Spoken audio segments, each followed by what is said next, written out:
अच्छा, आपने जैसे चौधरी देवीलाल के साथ भी काम किया, चौधरी ओम प्रकाश चौटाला जी के साथ काम मैंने किया, दो भी नहीं। हाँ, दो भी नहीं। तो मतलब देखा तो आपने उनकी राजनीति को नज़दीक से? देखा नहीं, पार्टिसिपेट किया। हाँ, तो इन दोनों में फ़र्क क्या है, बाप बेटे में की राजनीति में? मैं एक तो ग्रुप था रणजीत सिंह का, अच्छा, एक था ओम प्रकाश चौटाले का, मूलचंद जैन थे वकील करनाल के, करनाल से। इसके बहुत नज़दीक थे, सलाहकार भी थे अपने चौधरी देवीलाल के। उसने कहा कि इनको दोनों को आपस में लड़ने दो, कोई नुकसान नहीं है, अदरवाइज ये तो नहीं है वीरेंद्र सिंह वगैरह जो है ना, ये आगे आ जाएंगे और आपको ख़त्म कर देंगे। अच्छा, तो वो एक इनकोल्यूशन हिसाब था। और हम थे इसके साथ, रणजीत सिंह के साथ। आदमी बढ़िया है, he is a nice man. Ranjit Singh हम इनकार नहीं कर सकते, क्योंकि टिकट का टाइम उसने बता दिया था आपकी टिकट है, और फिर मंत्री बना उस टाइम भी बता दिया था कि आपको मंत्री ले रहे हैं। तो उसके ग्रुप से मेजोरिटी में थे हम। अच्छा, कि हुसैन डांडा जो था, ये नरसिंह डांडा जो कि कैथल से था, उसकी वाइफ जो मंत्री हैं आज मंत्री है, उसके घर पे खाना भी किया था उन्हें। अच्छा, और मेजोरिटी में थे उस दिन, दिखाना ही था कि भाई जो है ना रणजीत सिंह के साथ मेजोरिटी है। तो चौधरी देवीलाल ने उनको एग्रीकल्चर मिनिस्टर बना दिया था। आखिर ये देखो कितना अच्छा एग्रीकल्चर मिनिस्टर है। तो ऐसे उनकी आपस में।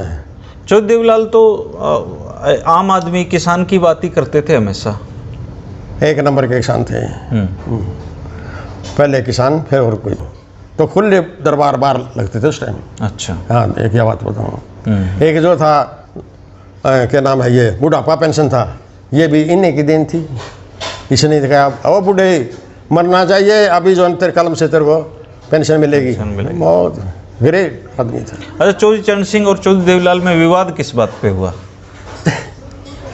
सॉरी, चरण सिंह का मैं इतना नज़दीकी था, आपने देखा का फोटो। हाँ, निजी बात कर लेते थे मेरे से।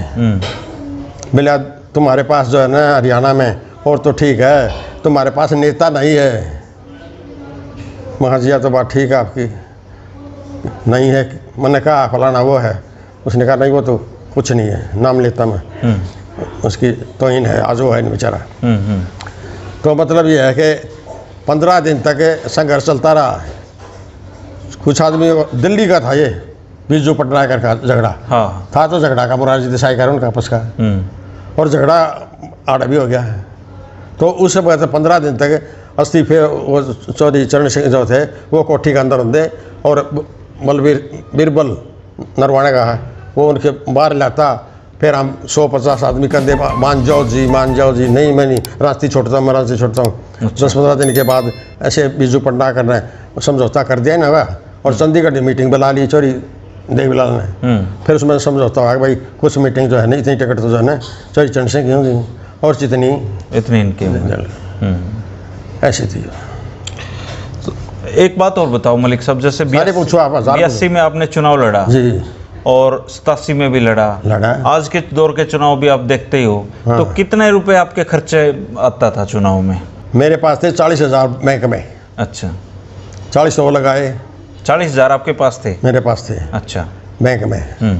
मेरे भाई कोऑपरेटिव बैंक में था, उसने कहा आज कुछ जमा करा दो, उसके बाद लोग आइडेंटिफाई करने के लिए आएंगे हमारे पास चेक वगैरह पे, तो आप 10 करोगे, उसको मान्यता होगी। म्यूनसिपल उसका मैं ब्लॉक समिति का मेंबर भी था उस टाइम। अच्छा, तो 40 + 30 5-5 हज़ार रुपये 3-4 जगह से जो रिश्तेदार थे मांगे, उनसे लिए और उनके दे भी दिए।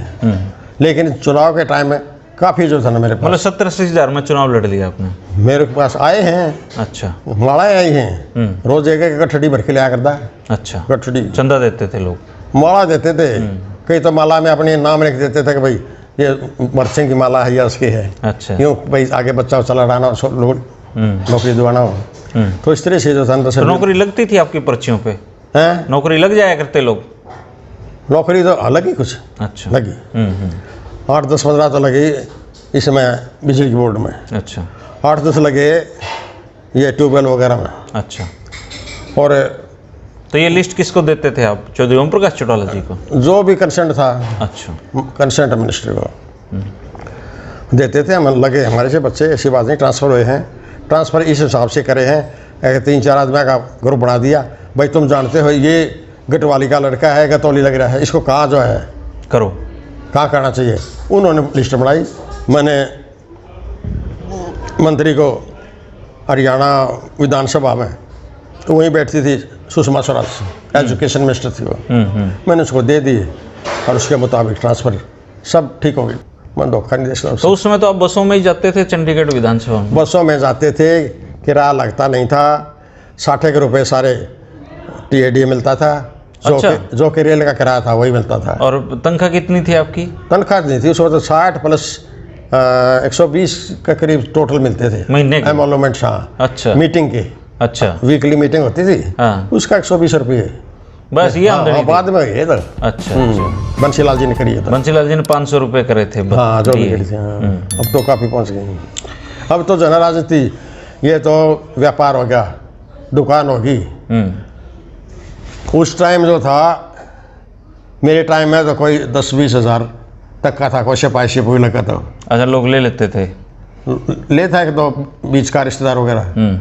उसके बाद होया ये लाखों में। उसके बाद इसका राज नाम नहीं लेता, अच्छा नहीं लगता ना। वहाँ फिर लाखों में हो गया।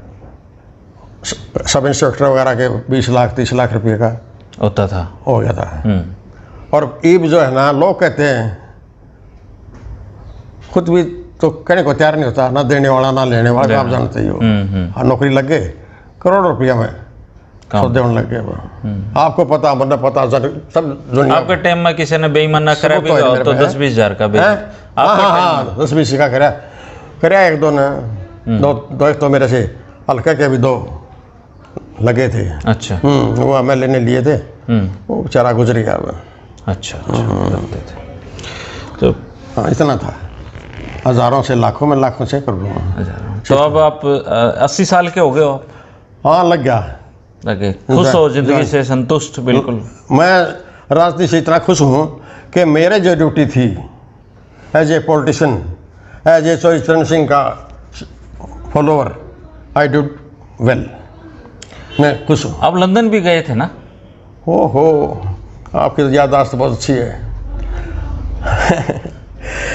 कॉमनवेल्थ कंट्रीज की एनुअल जो होता ना, अच्छा, जो पार्लियामेंट है, विधानसभा है, उनके रिप्रेजेंटेटिव जाते हैं। अच्छा। उस साल इंग्लैंड में कॉन्फ्रेंस थी हमारी। वो जो वोट रहा, हाँ, 25 कंट्रीज जी के पहुंचे थे। I represented India. अच्छा। तो वहाँ पे डेमोक्रेसी के बारे में बात चल रही। जैसे इंडियन डेमोक्रेसी पे मैं बोला, मैंने कहा कि हमारे हरियाणा में, इंडिया में एक गरीब परिवार से लाल बहादुर शास्त्री नाम के MP हुए हैं। वो किसी टाइम में वो मंत्री थे, महकमा था उनके पास रेलवे का। अरे कांटा होता है, कांटे लगाने वाला, जो रेल की लाइन को इधर उधर, हाँ, गैनमैन कह लो, इधर से उधर करती है। उसकी गलती से 150 आदमी एक्सीडेंट हो गया था। एक्सीडेंट हो गया था। तो उसने रिजाइन दे रहे देन, बीइंग इज रिस्पॉन्सिबिलिटी, अगर मेरे महकमे में है तो मैं रिजाइन दिया करता था। हूं। तो वकील थे ना पेशे से? तो हाँ, वकील तो वकील था मैं। तो विधानसभा में तो खूब आप तैयारी करके जाते होगे? होमवर्क तो करना ही पड़ता है। करते थे ना? होमवर्क करके जाते हैं। मैंने बहुत जो था ना, अपोजिशन की जो भूमिका आती है ना, वो मैंने अच्छी तरह से निभाई है। लेकिन आज के ज़माने में अपोजिशन जो नहीं, अपोजिशन भी नहीं रही। और झूठे वादे राजनीति में इतने हो गए, पहले कुछ वादे हैं पूरे होते नहीं हुए, तो झूठे वादे नहीं थे। आप झूठ नहीं बोलते थे उसमें? उस वक्त झूठ नहीं थी, जो था सामने। झूठ भी नहीं थी, करप्शन भी नहीं थी, और सच्चाई को पसंद करते थे लोग। आज लोग जो ना अवेकंड हो गए हैं। आज वो लोग नहीं हैं जो अंग्रेजों राज में थे। मतलब नेता बदले हैं तो लोग भी बदल गए? लोग ज़्यादा सियाने हो गए, लोग ज़्यादा समझदार हैं इन वोटरों से, नेताओं से। और नेता क्या कहते हैं, ये आपको मिसगाइड कर रहे हैं, ये आपको भुका रहे हैं, जो भी लैंग्वेज होती है। अरे इनको, और तुम करोगे या ये करेंगे, तुम अपनी बात को क्यों नहीं करते? कंस्ट्रक्टिव जो है ना, क्रिटिसिज्म होना चाहिए। क्रिटिसिज्म तो हो, अपोजिशन है भी इसीलिए सकारात्मक हो। सकारात्मक वो तो है ही नहीं, गाली गलौज ये वो, अरे एक दूसरे पे मुकदमा बढ़ाना। अरे इतने क्राइम डेली, जन 3 साल की लड़की, 10 साल की लड़की, 20 साल की लड़की, सबके साथ रेप होने लग रहे हैं, डाके पड़ने लग रहे हैं, मर्डर होने लग रहे हैं। आधे के करीब जो है ना, पार्लियामेंट में जो है ना, जो हार्डेड क्रिमिनल हैं, जिन पे केस बने हुए हैं, वो जो गए हुए हैं। बता कैसे राजनीति बदल गई है। बदल गए नहीं, बड़े दुख है हमें अपने जीवन में, जो ताकि ये भी देखना पड़ेगा। मैं बहुत ख़राब हो गया, देश का हालात ख़राब कर दी बिल्कुल। दोस्तों, ये थे पूर्व मंत्री कुलबीर मलिक जी। कुलबीर मलिक जी ने बड़े बिंदास तरीके से और खुल के अपनी बातें रखी हैं। काफ़ी जीवन के इनके अनुभव थे। चौधरी चरण सिंह को याद करके ये भावुक हो जाते हैं कि चौधरी चरण सिंह के साथ भी इन्होंने काम किया। इनके यादगार पल हैं ज़िंदगी के। उस दौर की बातें मलिक साहब ने बताई है।